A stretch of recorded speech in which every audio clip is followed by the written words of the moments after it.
Globally, 5 to 13 million tons of plastic are estimated to enter the ocean every year, and the San Francisco Bay, highly threatened by microplastic pollution, is no exception. On average, Bay Area wastewater facilities released an estimated 7 million particles of micropollutants per day to the San Francisco Bay.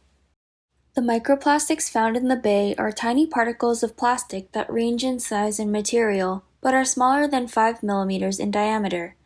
Microplastics come from the breakdown of plastics such as single-use plastic objects like water bottles or plastic bags. Microplastics are even found in our clothing. The synthetic fibers, also known as microfibers, mix with the wastewater from washing machines. Microplastics are often carried to the ocean waters through stormwater and wastewater. Marine animals ingest either microplastics or organisms that have consumed microplastics, both of which are harmful to these sea creatures.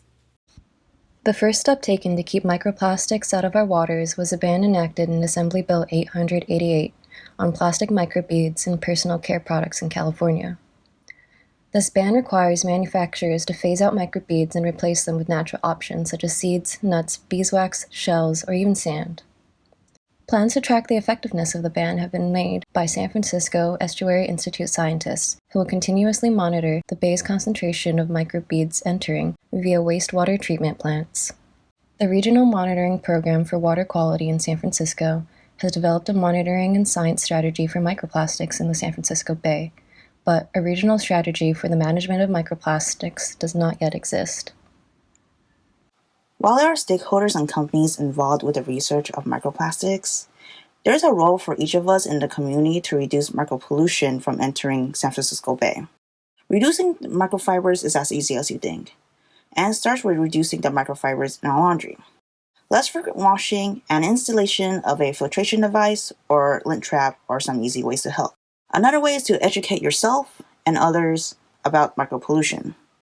This can include learning from the environmental curriculum, as well as using the materials from the Fire Drivers Institute to look through the lens of microplastics. One person cannot do this alone. We must do it together. So participate in beach and river cleanups, reduce the use of single-use plastics, avoid products using microbeads, and just simply spread the word.